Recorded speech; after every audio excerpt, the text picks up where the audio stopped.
I'll fill it here. I, as long as everyone else, have been having problems finding the hand sanitizer, so I found a simple recipe to make my own. So here we go. The items you're going to need is a bowl to mix it in, a whisk, a measuring cup with a spout. You're going to need a 1 cup measuring cup and a 1/2 cup measuring cup, because you need 1 cup of at least 91% isopropyl alcohol and a 1/2 cup of your aloe vera.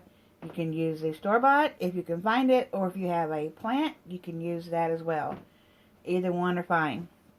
So let's get started.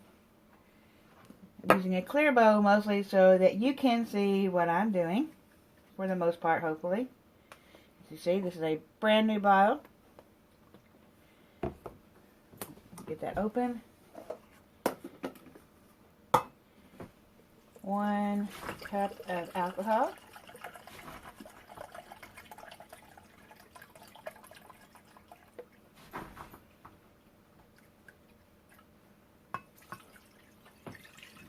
Pouring that in. Something about the smell of alcohol let you know it's clean, huh? Okay, and then the aloe vera, you want a 1/2 cup of that.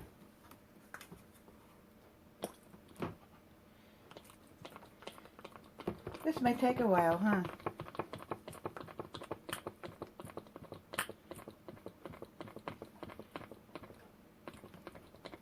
But I'd rather do it this way.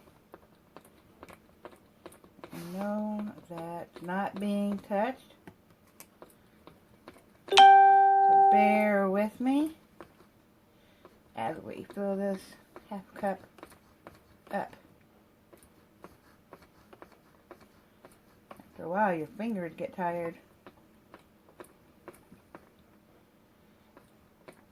Now, I know some people are adding essential oils to theirs, and maybe some tea tree oil. That is completely up to you. The essential oils, I know, are only giving it scent other than just the alcohol. But it doesn't bother me to have the alcohol smell. At least you know that it's working, right? Just about got it.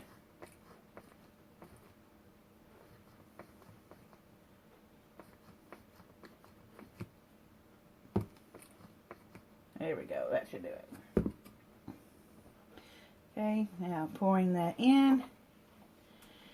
Taking my whisk to make sure we get it all out. And this is going to be thin, but, you know, the ones you buy are as well. There we go. And then you just mix it all together. You can buy the aloe vera that doesn't have color to it.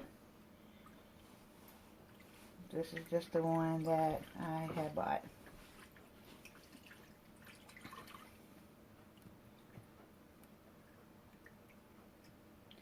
And I believe that the actual aloe vera plant has a little bit of color to it, doesn't it? It's been a while since I've actually used the plant, and I did have them around when I was a kid in case I got burned or hurt or sunburned, and I have them around for my kids as well. Need to get another one and have around, because they are an awesome natural plant to have for such things. And keep mixing it. Make sure it's mixed really, really good. And it looks pretty good to me.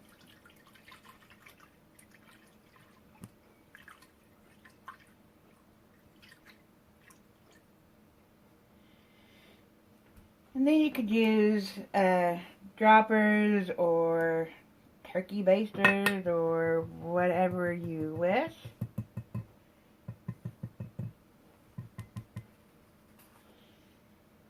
To fill your empty containers.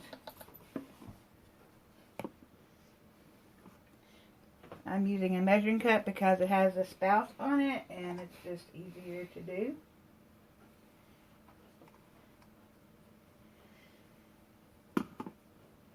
And what I'm going to do is tilt it up just a little bit on the bottom.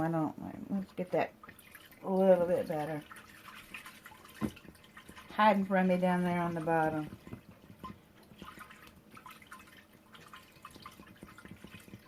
And it does smell like alcohol, but that's okay. Like I said, at least you know it's working.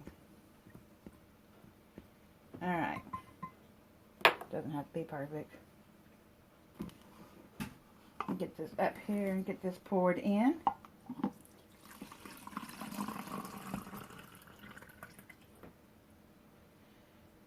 Move this off to the side here.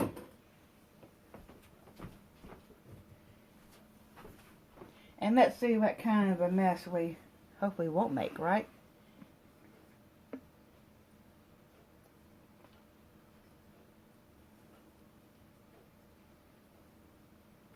Doing pretty good, doing pretty good. What do you think?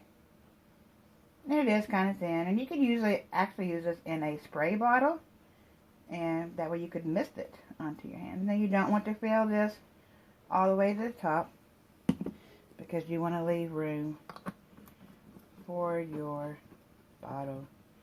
And maybe shake it again some more.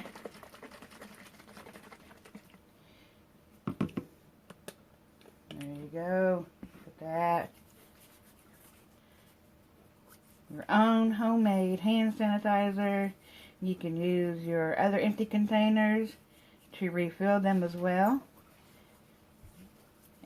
And they say to even use your hand sanitizer just like you would washing your hands for 20 seconds.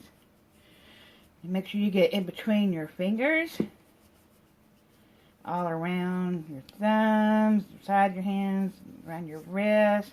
Do your fingernails with it. It does not replace hand washing, but it works in a pinch. Y'all have a blessed day. Thank you.